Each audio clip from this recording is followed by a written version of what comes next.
সরাসরি দেখাবো পিটিএস অত্যন্ত গুরুত্বপূর্ণ যে জায়গা বা যে রাস্তা বা গুরুত্বপূর্ণ পয়েন্ট, সেখানে গাছ ভেঙে পড়ার জেরে কিন্তু এই যে গোটা রাস্তাটা কিছুক্ষণ আগে পুরোপুরি বন্ধ ছিল, কিন্তু কলকাতা পুলিশের তরফে এবং কলকাতা পুরসভার তরফে তৎপরতার সাথে সেই গাছকে কোনোভাবে একটা সাইডে করা হয়েছে এবং তারপরে কিন্তু যাতায়াতের যোগ্য রাখা হয়েছে। কিছুক্ষণ আগে শহর কলকাতাতে যে ঝোড়ো হাওয়া বা ঝড়ের দাপট দেখা গেছে, তার জেরে ডিএল খান, পিটিএস এবং এই রেড রোডের আশপাশের যে চত্বরে সেখানে বেশ কিছু পুরনো গাছ সেগুলো কিন্তু আপরুটেড হয়ে যাওয়ার খবর আসছে, অর্থাৎ সেগুলো একেবারে ভেঙে রাস্তার উপর পড়ে গিয়েছে। কিন্তু এখনো পর্যন্ত কোনো সম্পত্তি হানি হয়েছে বা কোনো গাড়িতে ভেঙে পড়েছে বা কারো আঘাত লেগেছে এরকম কোনো খবর নেই। এখন বৃষ্টির তোড় কিন্তু অনেকটাই কমেছে, কিন্তু তার জেরেও যেটা দেখা যাচ্ছে যে কিছুটা মন্থর গতিতে গাড়ি যাতায়াত করছে। ঠিক আমার ডান দিকে রয়েছে মা ফ্লাইওভার, যেখানে এন্ড হচ্ছে পিটিএসে, সেখানে কিন্তু যথেষ্ট যানজট রয়েছে এবং যে রাস্তা ধর্মতলা থেকে এসে রেড রোড হয়ে একেবারে সিধা আলিপুর বা সাউথের দিকে যাচ্ছে সেখানেও কিন্তু এখন যথেষ্ট যানজট রয়েছে। তার কারণ বিভিন্ন জায়গাতে রাস্তার আংশিকভাবে সেটা ব্লকেট রয়েছে গাছ পড়ে যাওয়ার ফলত সেই কারণে কিন্তু শহরের বেশ কিছু জায়গাতে ইতিমধ্যে যানজট দেখা গিয়েছে। আরেকবার তোমাকে ছবিটা দেখাবে, পুরো এই যে রাস্তা সহ এই যে পুরনো গাছ তা কিন্তু পুরো আছড়ে পড়ে এবং কিছুক্ষণ আগে রেকার গাড়ির মাধ্যমে এবং কলকাতা পুলিশ এবং কেএমসির তরফে গ্যাস মানে একেবারে সেই সমস্ত গাছের ডালগুলোকে একটা সাইডে সরিয়ে আনা হয়েছে। একদম সুকান্ত, যে ছবিও তুমি দেখাচ্ছ গাছ ভেঙে পড়েছে, তবে কলকাতা পুলিশ এবং পৌরসভার তরফে এই গাছ একটা সাইডে করে অর্থাৎ সরিয়ে রাখা হয়েছে যাতে যান চলাচলে কোনো রকম অসুবিধা না হয়। ধন্যবাদ Sukanta. Khudiram metro station shed ভেঙে পড়েছে, সেখানে এই তীব্র ঝড় বৃষ্টি ক্ষুদিরাম মেট্রো স্টেশন যেখানে শেড ভেঙে পড়েছে সেই ছবি আপনাদের সামনে তুলে ধরেছি।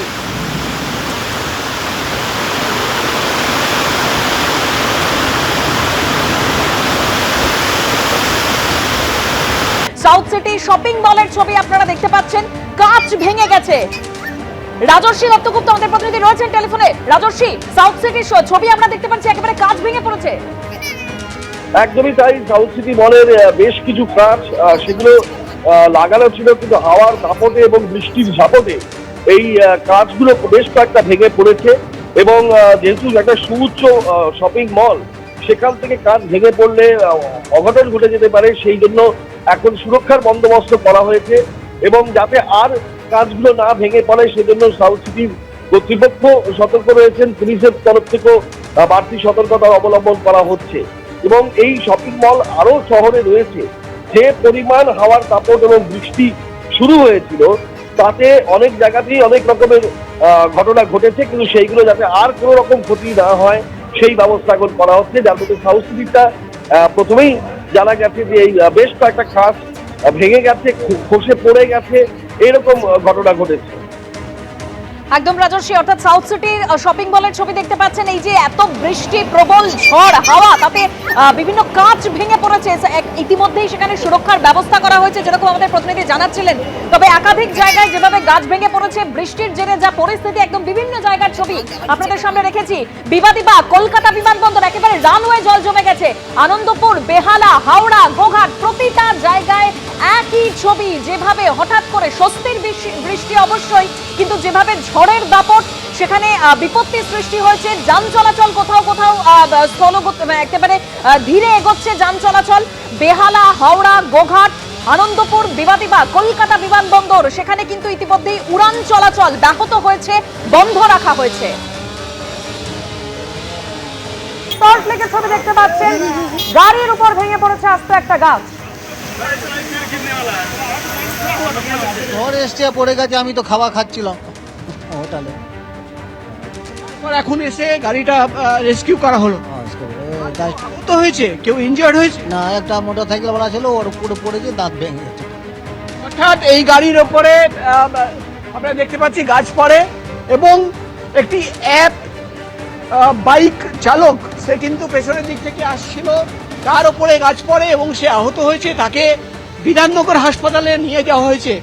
আমরা দেখতে পাচ্ছি এখনো কিন্তু যে গাছ পড়ে গেছিল সেই গাছ কেটে রাস্তা ক্লিয়ার করার চেষ্টা চলছে এবং আমরা দেখতে পাচ্ছি ক্রেন নিয়ে আসা হয়েছে। প্রথমে ক্রেন দিয়ে গাড়ি বার করা হলো এবং এই মুহূর্তে যে গাছের গুঁড়ি রয়েছে রাস্তার উপরে পড়ে রয়েছে, সেটা কেটে কেটে কিন্তু সাইড করার চেষ্টা হচ্ছে এবং এভাবেই কিন্তু রাস্তা ক্লিয়ার করার চেষ্টা হচ্ছে। আমরা দেখতে পাচ্ছি বিধাননগরের ট্রাফিক কর্মীরা, পুলিশ কর্মীরা, তারাও কিন্তু রয়েছেন এবং ডিজাস্টার ম্যানেজমেন্টের সদস্যরা, তারা কিন্তু এখানে রেস্কিউ অপারেশন চালাচ্ছেন এবং রাস্তা ক্লিয়ার করে এখান থেকে যান চলাচল যাতে হতে পারে সেই চেষ্টাই কিন্তু চালাচ্ছেন। অর্থাৎ প্রায় 1 ঘন্টা আমরা দেখতে পাচ্ছি এভাবেই, আমি অভিজিৎকে বলবো দেখাতে, এভাবেই কিন্তু যে গাছ রাস্তার ওপরে ঝুঁকে রয়েছে সেটা কিন্তু কাটা হচ্ছে এবং সেই গাছ কেটে কিন্তু গাছের গুঁড়ি এখান থেকে সরিয়ে দেওয়ার চেষ্টা। অর্থাৎ প্রথমে যে গাড়ির ওপরে গাছ পড়েছিল সেই গাড়ি এখান থেকে রেস্কিউ করে সাইড করা হলো এবং এই মুহূর্তে আমরা দেখতে পাচ্ছি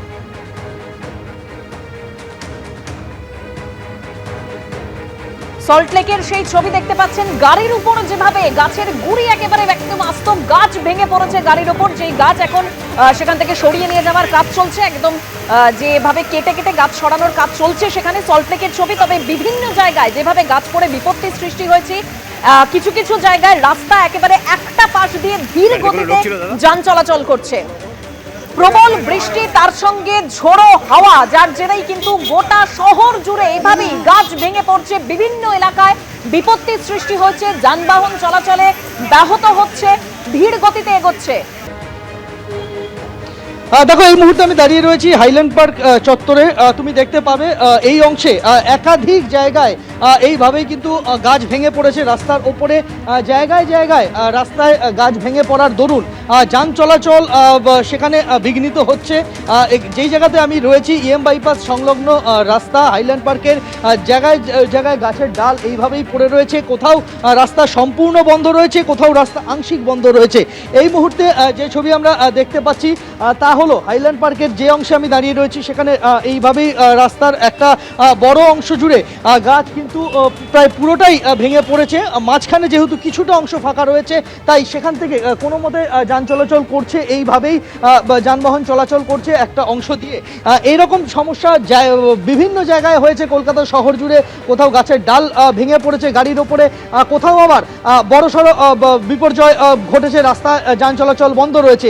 এই রকম পরিস্থিতি যেখানে আমি দাঁড়িয়ে রয়েছি হাইল্যান্ড পার্ক সংলগ্ন এলাকা, সেখানে রাস্তার বিভিন্ন অংশে এই রকমই কিন্তু গাছের ডাল ভেঙে পড়ে রয়েছে। একদমই হাইল্যান্ড পার্কের ছবি আপনাদের দেখালাম, গাছ ভেঙে পড়ে বিপত্তি। আমাদের প্রতিনিধি সন্দীপ সরকার সেই ছবি তুলে ধরলেন। অন্যদিকে একদমই ময়দানে কিন্তু একাধিক রাস্তায় এই মুহূর্তে গাছ পড়ে যান চলাচল কিন্তু সাময়িকভাবে বিপর্যস্ত হচ্ছে। তুমি দেখতেই পাচ্ছ এই মুহূর্তে আমরা ব্রিগেড প্যারেড গ্রাউন্ডের যে প্যারালাল রাস্তা রয়েছে ময়দানে, সেই রাস্তায় দাঁড়িয়ে রয়েছি। পরপর দুটি গাছ পড়ে গিয়েছে এবং দুটি গাছ পড়ার জন্য কিন্তু রাস্তায় যান চলাচল এক পাশ দিয়ে হচ্ছে এবং এছাড়াও কিন্তু মেয়র রোডে গাছ পড়েছে আমরা যেমন জানতে পাচ্ছি, এবং তার পাশাপাশি যেটা জানতে পাচ্ছি যে হসপিটাল রোড সেখানেও কিন্তু গাছ পড়েছে। ফলত একাধিক জায়গায় কিন্তু গাছ পড়েছে এবং আজকের দুপুরের যে বৃষ্টি সেই বৃষ্টি হয়তো সাময়িক স্বস্তি এনে দিয়েছে শহরবাসীর জন্য, কিন্তু তার সাথে সাথে কিন্তু দুর্ভোগান্তি সেটাও কিন্তু বাড়িয়েছে। এই মুহূর্তে তুমি দেখতেই পাচ্ছ যে কার্যত বিভিন্ন গাছ, যে সমস্ত গাছগুলি মূলত গোড়া দুর্বল হয়ে গিয়েছিল সেই সমস্ত গাছগুলি কিন্তু উপড়ে পড়েছে একের পর এক, এবং এই সমস্ত গাছ কিছুক্ষণের মধ্যেই সরানোর কাজ শুরু হবে এমনটাই কিন্তু কলকাতা পুরসভা সূত্রে আমরা জানতে পারছি। যত দ্রুত সম্ভব গাছ সরিয়ে ফেলা যায়, কারণ একটু পরেই কিন্তু যান চলাচলের উপরে যে প্রেশার সেই প্রেশার বাড়তে চলেছে, কারণ অনেকেই অফিস থেকে বাড়ি ফিরবেন। স্বাভাবিকভাবে পুলিশের তরফ থেকেও কিন্তু পুরসভার সঙ্গে যোগাযোগ রাখা হচ্ছে যাতে দ্রুত এই গাছ সরিয়ে ফেলা যায়। কিন্তু তুমি দেখতেই পাচ্ছ যে এখান থেকে যদি একটু এগিয়ে যায়, আমার ক্যামেরা পার্সন সন্দীপ গুপ্তকে দেখাতে বলবো, সামনে হসপিটাল রোড রয়েছে, ভিক্টোরিয়া মেমোরিয়ালের পাশের যে রাস্তা সেই রাস্তায় কিন্তু ইতিমধ্যে যানজট তৈরি হয়ে গিয়েছে। তো আমার ক্যামেরা লেন্সে ইতিমধ্যে সেই ছবি ধরা পড়ছে যে দীর্ঘ যানজট শুরু হয়ে গিয়েছে হসপিটাল রোডে। স্বাভাবিকভাবেই যে একাধিক জায়গায় গাছ পড়ে যাওয়ার কারণে অত্যন্ত ধীর গতিতে কিন্তু যান চলাচল হচ্ছে এবং পুলিশ এবং পাশাপাশি পুরসভা উভয়ের ক্ষেত্রে কিন্তু রাস্তায় কিন্তু গাছ সরানোর কাজ শুরু করা হয়েছে এমনটা কিন্তু আমরা জানতে পারছি। একাধিক জায়গায় যেমন গাছ পড়েছে ঠিক তেমনই দক্ষিণ কলকাতারও একাধিক রাস্তায় গাছ উপড়ে পড়ার খবরও কিন্তু আমাদের কাছে আসছে। রফি আহমেদ কিদওয়াই রোডের ছবি আপনাদের আবারও দেখাবো, কারণ গাছ ভেঙে পড়ে এই মুহূর্তে সেখানে এসএন ব্যানার্জি রোডের একটা অংশে যান চলাচলের উপরে প্রভাব পড়েছে। ঐশী মুখোপাধ্যায় আমাদের প্রতিনিধি সরাসরি রয়েছেন। ঐশী, একবার আমাদের দেখাও এই মুহূর্তে ঠিক কি পরিস্থিতি রফি আহমেদ কিদওয়াই রোডে। কিন্তু এই গাছ ভেঙে পড়েছে এবং তারই সঙ্গে একাধিক জায়গায় কলকাতা শহরে যেহেতু বড় বড় গাছ রয়েছে সেই গাছগুলোর কিন্তু আশঙ্কা রয়েছে ভেঙে পড়ার। সেক্ষেত্রেই দেখা যাচ্ছে যে পথ চলতি যে সমস্ত মানুষ তাদেরকে সতর্ক করা হচ্ছে পুলিশের পক্ষ থেকে এবং তারই সঙ্গে যান চলাচল কিন্তু নিয়ন্ত্রিত করা হচ্ছে বিভিন্ন জায়গায়। দিনেই নেমেছে রাতের আধার এবং মুষলধারে বৃষ্টি, এবং সেই বৃষ্টির জেরে একদিকে যেমন মিলছে স্বস্তি, অন্যদিকে দুর্ঘটনার আশঙ্কাও কিন্তু ফেলে দেওয়া যাচ্ছে। ক্যামেরায় প্রতীকের সঙ্গে ঐশী, দিব্য আনন্দ, কলকাতা। আমাদের প্রতিনিধি ঐশী মুখোপাধ্যায়ের পাঠানো ছবি আপনারা দেখছেন, যেখানে একেবারে এসএন ব্যানার্জি রোডের একটি অংশ কিন্তু ব্লক হয়ে রয়েছে এই মুহূর্তে। কৃষ্ণচূড়া গাছের একটা বড় অংশ ভেঙে পড়েছে। ট্রাম লাইন ছিল, সেই ট্রাম লাইনের ওপরে যে তার রয়েছে তার ছিঁড়ে পড়েছে। এই মুহূর্তে বিদ্যুৎ বিচ্ছিন্ন করার কাজ চলছে, যান নিয়ন্ত্রণ করা হচ্ছে এসএন ব্যানার্জি রোডের একটি অংশে। 70 থেকে 80 কিলোমিটার বেগে ঝোড়ো হাওয়া বইবে, আগেই কিন্তু আলিপুর আবহাওয়া দপ্তরের সতর্কবার্তা ছিল। দক্ষিণবঙ্গ জুড়ে প্রবল বৃষ্টি চলবে আপাতত কিছুক্ষণ, এমনটাই জানা যাচ্ছে। আর তাতেই একেবারে দুপুরবেলা কাজের দিনে মানুষ কিছুটা হলেও এই মুহূর্তে জনজীবনের ওপরে প্রভাব পড়েছে।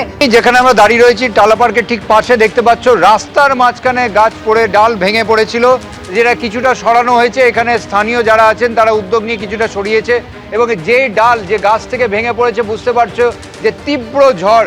এই আবহাওয়া দপ্তরের থেকে বলা হয়েছিল, তারা রেড অ্যালার্ট দিয়েছিল 2:45 নাগাদ, যে আগামী 2-3 ঘন্টার মধ্যে যে সারা কলকাতা, উত্তর 24 পরগনা, দক্ষিণ 24 পরগনা এবং পূর্ব মেদিনীপুর, সেখানে আগামী আরও কয়েক ঘন্টায় তীব্র ঝড় এবং বৃষ্টি হওয়ার সম্ভাবনা রয়েছে। ঝড় 70 থেকে 80 কিলোমিটার গতিবেগে। স্বাভাবিকভাবে বুঝতে পারছে সেই গাছের ডাল ভেঙে রাস্তার মাঝখানে পড়েছিল। তবে সেই সময় কোনো গাড়ি না থাকলেও এই মুহূর্তে আমরা যেটা দেখতে পাচ্ছি, পুরসভার পক্ষ থেকে কিছুটা রাস্তা থেকে সরিয়ে দেওয়া হয়েছে, স্থানীয়রাও হাত লাগিয়েছে। তবে এই যে গাছ এখানে পড়েছে, ডাল ভেঙে পড়েছে, সেই ডাল ভেঙে পড়তে পারতো যখন গাড়ি যাচ্ছিল, তবে সেই সময় কোনো গাড়ি না থাকলেও সেই সমস্যা হয়নি। তবে এই জায়গা দিয়ে দেখতে পাচ্ছ যানবাহন চলাচল গতি তাদের স্লথ করে যেতে হচ্ছে, কারণ রাস্তার মাঝখান দিয়ে যে ডাল পড়ে আছে, এরকম পরিস্থিতি আমরা দেখতে পেয়েছি এই টালা পার্কের আশপাশে বেশ কয়েকটা জায়গায়। এয়ারপোর্টের ভেতরের ছবি একবার দেখাই। ছবি দেখতে পাচ্ছেন, একেবারে জল থই থই অবস্থা। কিন্তু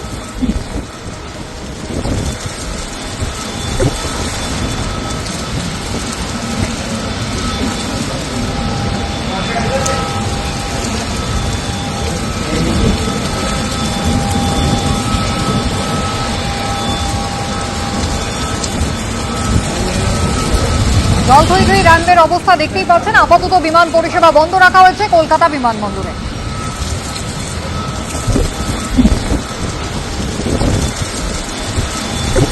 বিমান একেবারে ওড়ার জন্য প্রস্তুত ছিল, কিন্তু অতর্কিত এই বৃষ্টি এবং আবহাওয়া প্রতিকূল থাকায় আপাতত কিন্তু বিমান চলাচল বন্ধ রাখা হয়েছে।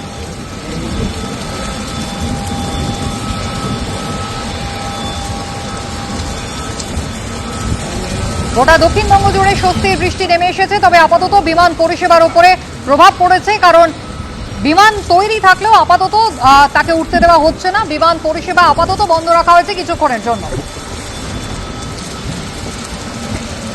ব্রতদীপ ভট্টাচার্য আমাদের প্রতিনিধি রয়েছেন। ব্রতদীপ, আপাতত বিমান পরিষেবা বন্ধ রাখা হয়েছে, কি জানা যাচ্ছে? এবং যে পরিমাণ বৃষ্টি আর ঝোড়ো হাওয়া চলছে, 70 থেকে 80 কিলোমিটার বেগে ঝোড়ো হাওয়া চলছে, তাতে কিন্তু কোনো বিমান ওঠানামা করতে পারছে না। কলকাতা বিমানবন্দর সূত্রে খবর, বেশ কয়েকটি বিমান যেগুলো কলকাতায় আসার ছিল, সেগুলো যখন অবতরণের জন্য কলকাতা থেকে আসে, সেই সময় কিন্তু আচমকাই ঝড় বৃষ্টি শুরু হয় এবং বাধ্য হয়ে সেগুলোকে অন্যত্র ডাইভার্ট করতে হয়। এমন অনেক বিমান রয়েছে যেগুলো ঝড় বৃষ্টির কিছু আগে, অর্থাৎ ঘন্টাখানেক আগে যেগুলো টেক অফ করার প্রস্তুতি নিচ্ছিল, সেগুলোকেও কিন্তু আবার রানওয়ে থেকে ঘুরিয়ে বেতে নিয়ে আসা হয়েছে, সেগুলো এখনো অপেক্ষায় রয়েছে। অর্থাৎ যে ঝড় বৃষ্টি চলছে, সেই ঝড় বৃষ্টির জায়গায় কিন্তু প্রভাব পড়েছে বিমান পরিষেবাতেও। একাধিক বিমান যেগুলো কলকাতা বিমানবন্দরে আটকে রয়েছে, সেগুলো টেক অফ করতে পারেনি, এবং একাধিক বিমান যেগুলো কলকাতায় আসছিল বিভিন্ন জায়গা থেকে, সেগুলোকে কিন্তু অন্যত্র ডাইভার্ট করতে হচ্ছে। যেটা আবহাওয়া দপ্তর সূত্রে খবর, প্রায় 70 থেকে 80 কিলোমিটার বেগে ঝোড়ো হাওয়া চলছে, এবং এই ঝোড়ো হাওয়াতে যে কোনো বিমানের টেক অফ কিংবা ল্যান্ডিং দুটোই বিপজ্জনক, যে কোনো সময় দুর্ঘটনার আশঙ্কা থাকে। সেই কারণেই কিন্তু যে বিমানগুলি কলকাতায় আসছিল, সেগুলোকে এর আগে থেকেই কলকাতার অনেকটা আগে থেকেই ডাইভার্ট করে দেওয়া হয়েছে বিভিন্ন এয়ারপোর্টগুলিতে। অর্থাৎ 70 থেকে 80 কিলোমিটার বেগে প্রবল ঝোড়ো হাওয়া এবং তার সঙ্গে মুষলধারে বৃষ্টি, আর সেই কারণে আপাতত কোনো বিমানই উঠছে না বা এসে পৌঁছচ্ছে না। আপাতত কলকাতা বিমানবন্দরে পরিষেবা কিন্তু ব্যাহত রয়েছে। আবহাওয়া দপ্তর পূর্বাভাস ছিলই যে বুধবারের পর থেকে ধাপে ধাপে আবহাওয়ার বদল হতে পারে। গতকালকে আমরা দেখেছি নির্দিষ্ট একটি সময়ের পর কিছু কিছু জায়গায় ঝড় বৃষ্টি হয়েছিল, কিন্তু সেই ঝড় বৃষ্টির প্রাবল্য খুব একটা বেশি ছিল না। আজকে যেটা দেখা গেল যে এই দুপুরের পরেই যেটা বলা চলে প্রায় মানে সন্ধে নেমে এলো কিছুক্ষণের জন্য, এমন একটা পরিস্থিতি তৈরি হয়েছিল এবং এখনও বৃষ্টি চলছে। আগে যেরকমভাবে তার সঙ্গে ঝড় হচ্ছিল, তার প্রাবল্য কিছুটা কমেছে, এবং এই ছবিটা শুধুমাত্র কলকাতা বা সংলগ্ন এলাকার নয়, দক্ষিণবঙ্গের অধিকাংশ জায়গাতে এই ছবি কিন্তু দেখা যাচ্ছে। উত্তরবঙ্গে বৃষ্টি যেমন কমার পূর্বাভাস ছিল তেমন কমছে আস্তে আস্তে, দক্ষিণবঙ্গে বৃষ্টি বাড়ছে। এই সপ্তাহান্ত এরকম পরিস্থিতি থাকতে পারে, তবে আজকের মতন বৃষ্টি হয়তো হবে না এবং আজকেও এই বৃষ্টি আর কিছুক্ষণ চলবে এমনটাই বলা হচ্ছে। পাশাপাশি বলে রাখা দরকার যে গত সপ্তাহ থেকে আমরা দেখেছি গত কয়েকটা দিন ধরে যে তাপমাত্রা অত্যন্ত বেশি ছিল এবং সেই তাপমাত্রা বাড়ার সঙ্গে যেটা দোসর হচ্ছিল সেটা হচ্ছে এই আপেক্ষিক আর্দ্রতা বেশি থাকার জন্য একটা অস্বস্তিকর পরিবেশ। তার ফলে মূল যে তাপমাত্রা সেটা কলকাতা এবং সংলগ্ন অঞ্চলে 40-এর নিচে ছিল বটে, কিন্তু সবটা মিলিয়ে অস্বস্তি সূচক সেটা কিন্তু অনেকটাই বেড়ে গিয়েছিল। আবার পশ্চিমের দিকের জেলাগুলোতে সেখানে আবার দেখা যাচ্ছিল যে তাপমাত্রায় 40-এর ওপর এবং সেটাও কিন্তু অত্যন্ত যন্ত্রণাক্লিষ্ট একটা পরিবেশ তৈরি করছিল। এই যে ঝড় বৃষ্টি হচ্ছে সেই ঝড় বৃষ্টি সেই পরিস্থিতি থেকে কিছুটা বাঁচাবে বা কিছুটা সেটাকে দূরে ঠেলে দেবে এমনটাই কিন্তু মনে করা হচ্ছে। পাশাপাশি এটাও বলে রাখা দরকার যে এখন কিন্তু এটা স্বাভাবিক বর্ষার বৃষ্টি তো অবশ্যই নয়, তার ফলে তার জন্য অপেক্ষা আরও একটু লম্বা হবে। তবে তার সঙ্গে এটাও বলে রাখা দরকার যে সাউথ ওয়েস্ট মনসুন অর্থাৎ দক্ষিণ পশ্চিম যে মৌসুমি বায়ু সেটা আরবিয়ান সাগরের দিকে আরব সাগরের দিকেও কিন্তু অনেকটা এগিয়ে এসছে এবং পাশাপাশি বলা হচ্ছে যে বঙ্গোপসাগরের দিকেও আগামী 7 দিনে সেটা অনেকটাই এগিয়ে আসবে। ইতিমধ্যেই আন্দামানে বর্ষা ঢুকে গিয়েছে, মনে করা হচ্ছে কেরলে বর্ষা কিছুটা আগে ঢুকতে পারে এমনটাই প্রাথমিকভাবে মৌসুম ভবনের পূর্বাভাস রয়েছে। কেরলে বর্ষা ঢোকার হপ্তা খানেক বা দিন দশেকের মধ্যে দক্ষিণবঙ্গে বর্ষা ঢুকে যায়, তার ফলে কেরলে যদি বর্ষা আগে ঢোকে আর কোনো কোথাও বাধাপ্রাপ্ত না হলে কিছুটা আগে দক্ষিণবঙ্গে বর্ষা ঢোকার কথা, তারও 3-4 দিন আগে উত্তরবঙ্গে বর্ষা ঢোকার কথা। বেশ, তবে আপাতত দক্ষিণবঙ্গের মানুষের জন্য সাময়িক স্বস্তি তো বলাই যায়, কারণ প্রবল গরমের দুপুরে আচমকাই বৃষ্টি স্বস্তি এনে দিয়েছে মানুষের মনে। এবিপি আনন্দ, এগিয়ে থাকে, এগিয়ে রাখে।